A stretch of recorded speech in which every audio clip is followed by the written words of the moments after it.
2 ராஜாக்கள் 6ஆம் அதிகாரம். தீர்க்கதரிசிகளின் புத்திரர் எலிசாவை நோக்கி, இதோ நாங்கள் உம்முடன் குடியிருக்கிற இந்த இடம் எங்களுக்கு நெருக்கமாயிருக்கிறது. நாங்கள் யோர்தான் மட்டும் போய் அவ்விடத்தில் ஒவ்வொருவரும் ஒவ்வொரு உத்திரத்தை வெட்டி குடியிருக்க அங்கே எங்களுக்கு ஒரு இடத்தை உண்டாக்குவோம் என்றார்கள். அதற்கு அவன், போங்கள் என்றான். அவர்களில் ஒருவன், நீர் தயவு செய்து உமது அடியாரோடே கூட வரவேண்டும் என்றான். அதற்கு அவன், நான் வருகிறேன் என்று சொல்லி அவர்களோடே கூட போனான். அவர்கள் யோர்தான் நதியருகே வந்தபோது மரங்களை வெட்டினார்கள். ஒருவன் ஒரு உத்திரத்தை வெட்டி வீழ்த்துகையில் கோடரி தண்ணீரில் விழுந்தது. அவன், ஐயோ என் ஆண்டவனே, அது இரவலாக வாங்கப்பட்டதே என்று கூவினான். தேவனுடைய மனுஷன் அது எங்கே விழுந்தது என்று கேட்டான். அவன் அந்த இடத்தை காண்பித்தபோது ஒரு கொம்பை வெட்டி அதை அங்கே எரிந்து அந்த இரும்பை மிதக்க பண்ணி அதை எடுத்துக்கொள் என்றான். அப்படியே அவன் தன் கையை நீட்டி அதை எடுத்துக்கொண்டான். அக்காலத்தில் சீரியாவின் ராஜா இஸ்ரவேலுக்கு விரோதமாய் யுத்தம் பண்ணி இன்ன ஸ்தலத்திலே பாளையம் இறங்குவேன் என்று தன் ஊழியக்காரரோடே ஆலோசனை பண்ணினான். ஆகிலும் தேவனுடைய மனுஷன் இஸ்ரவேலின் ராஜாவினிடத்தில் ஆள் அனுப்பி, இன்ன இடத்துக்கு போகாதபடிக்கு எச்சரிக்கையாகிரும், சீரியர் அங்கே இறங்குவார்கள் என்று சொல்லச் சொன்னான். அப்பொழுது இஸ்ரவேலின் ராஜா தேவனுடைய மனுஷன் தன்னை எச்சரித்து தனக்கு குறித்து சொன்ன ஸ்தலத்திற்கு மனுஷரை அனுப்பி பார்த்து எச்சரிக்கையாயிருந்து இப்படி அநேகந்தரம் தன்னை காத்துக் கொண்டான். இந்த காரியத்து நிமித்தம் சீரிய ராஜாவின் இருதயம் குழம்பி அவன் தன் ஊழியக்காரரை அழைத்து, நம்முடையவர்களில் இஸ்ரவேலின் ராஜாவுக்கு உளவாயிருக்கிறவன் யார் என்று நீங்கள் எனக்கு அறிவிக்க மாட்டீர்களா என்று கேட்டான். அப்பொழுது அவன் ஊழியக்காரரில் ஒருவன், அப்படியில்லை என் ஆண்டவனாகிய ராஜாவே, நீர் உம்முடைய பள்ளி அறையிலே பேசுகிற வார்த்தைகளையும் இஸ்ரவேலில் இருக்கிற தீர்க்கதரிசியாகிய எலிசா இஸ்ரவேலின் ராஜாவுக்கு அறிவிப்பான் என்றான். அப்பொழுது அவன், நான் மனுஷரை அனுப்பி அவனை பிடிக்கும்படி நீங்கள் போய் அவன் எங்கே இருக்கிறான் என்று பாருங்கள் என்றான். அவன் தோத்தானில் இருக்கிறான் என்று அவனுக்கு அறிவிக்கப்பட்டது.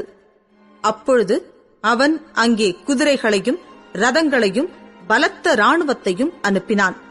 அவர்கள் ராக்காலத்திலே வந்து பட்டணத்தை வளைந்து கொண்டார்கள். தேவனுடைய மனுஷனின் வேலைக்காரன் அதிகாலமே எழுந்து வெளியே புறப்படுகையில், இதோ இராணுவமும் குதிரைகளும் ரதங்களும் பட்டணத்தை சுற்றி கொண்டிருக்க கண்டான். அப்பொழுது வேலைக்காரன் அவனை நோக்கி, ஐயோ என் ஆண்டவனே, என்ன செய்வோம் என்றான். அதற்கு அவன், பயப்படாதே, அவர்களோடு இருக்கிறவர்களை பார்க்கிலும் நம்மோடு இருக்கிறவர்கள் அதிகம் என்றான். அப்பொழுது எலிசா விண்ணப்பம் பண்ணி, கர்த்தாவே, இவன் பார்க்கும்படி இவன் கண்களை திறந்தருளும் என்றான். உடனே கர்த்தர் அந்த வேலைக்காரன் கண்களை திறந்தார். இதோ எலிசாவை சுற்றிலும் அக்கினிமயமான குதிரைகளாலும் ரதங்களாலும் அந்த மலை நிறைந்திருக்கிறதை அவன் கண்டான். அவர்கள் அவனிடத்தில் வருகையில் எலிசா கர்த்தரை நோக்கி விண்ணப்பம் பண்ணி, இந்த ஜனங்களுக்கு கண் மயக்கம் உண்டாகும்படி செய்யும் என்றான். எலிசாவுடைய வார்த்தையின்படியே அவர்களுக்கு கண் மயக்கம் உண்டாகும்படி செய்தார். அப்பொழுது எலிசா அவர்களை நோக்கி, இது வழி அல்ல, இது பட்டணமும் அல்ல, என் பிறகே வாருங்கள், நீங்கள் தேடுகிற மனுஷனிடத்தில் நான் உங்களை வழி நடத்துவேன் என்று சொல்லி அவர்களை சமாரியாவுக்கு அழைத்துக் கொண்டு போனான். அவர்கள் சமாரியாவில் வந்தபோது எலிசா, கர்த்தாவே, இவர்கள் பார்க்கும்படிக்கு இவர்கள் கண்களை திறந்தருளும் என்றான். பார்க்கும்படிக்கு கர்த்தர் அவர்கள் கண்களை திறக்கும் போது, இதோ அவர்கள் சமாரியாவின் நடுவே இருந்தார்கள். இஸ்ரவேலின் ராஜா அவர்களை கண்டபோது எலிசாவை பார்த்து, என் தகப்பனே, நான் அவர்களை வெட்டி போடலாமா என்று கேட்டான். அதற்கு அவன், நீர் வெட்ட வேண்டாம், நீர் உம்முடைய பட்டயத்தாலும் உம்முடைய வில்லினாலும் சிறையாக்கிக் கொண்டவர்களை வெட்டுகிறீரோ? இவர்கள் புசித்து குடித்து தங்கள் ஆண்டவனிடத்துக்கு போகும்படிக்கு அப்பமும் தண்ணீரும் அவர்களுக்கு எதிரில் வையும் என்றான். அப்பொழுது அவர்களுக்கு பெரிய விருந்து பண்ணி அவர்கள் புசித்து குடித்த பின்பு அவர்களை அனுப்பிவிட்டார். அவர்கள் தங்கள் ஆண்டவனிடத்துக்கு போய்விட்டார்கள். சீரியரின் தண்டுகள் இஸ்ரவேல் தேசத்திலே அப்புறம் வரவில்லை. இதற்கு பின்பு சீரியாவின் ராஜாவாகிய பெனாதாத் தன் இராணுவத்தை எல்லாம் கூட்டிக் கொண்டு வந்து சமாரியாவை முற்றுகை போட்டான்.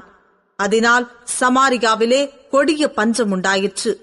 ஒரு கழுதை தலை 80 வெள்ளிக்காசுக்கும் புறாக்களுக்கு போடுகிற கார்படி பயறு 5 வெள்ளிக்காசுக்கும் விற்கப்படும் மட்டும் அதை முற்றுகை போட்டார்கள்.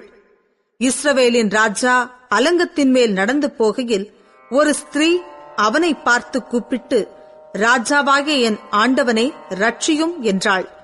அதற்கு அவன், கர்த்தர் உன்னை ரட்சிக்காதிருந்தால் நான் எதிலிருந்து எடுத்து உன்னை ரட்சிக்கலாம்?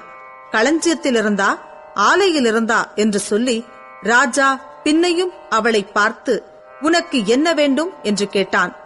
அதற்கு அவள், இந்த ஸ்திரீ என்னை நோக்கி, உன் மகனை தா, அவனை இன்று தின்போம், நாளைக்கு என் மகனை தின்போம் என்றாள். அப்படியே என் மகனை ஆக்கித் தின்றோம். மறுநாளில் நான் இவளை நோக்கி, நாம் உன் மகனை தின்ன அவனை தா என்றேன்.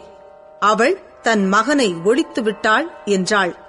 அந்த ஸ்திரீயின் வார்த்தைகளை ராஜா கேட்டவுடனே அலங்கத்தின் மேல் நடந்து போகிற அவன் தன் வஸ்திரங்களை கிழித்துக் கொண்டான்.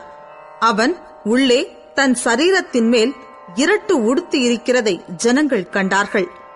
அவன் சாப்பாத்தின் குமாரனாகிய எலிசாவின் தலை இன்றைக்கு அவன் மேல் இருந்தால் தேவன் அதற்கு சரியாகவும் அதற்கு அதிகமாகவும் எனக்கு செய்ய கடவர் என்று சொன்னான்.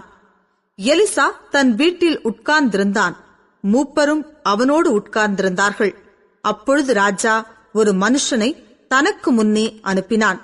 இந்த ஆள் எலிசாவினிடத்துக்கு வரும் முன்னே அவன் அந்த மூப்பரை நோக்கி, என் தலையை வாங்க அந்த கொலைபாதகனுடைய மகன் ஆள் அனுப்பினான், பார்த்தீர்களா?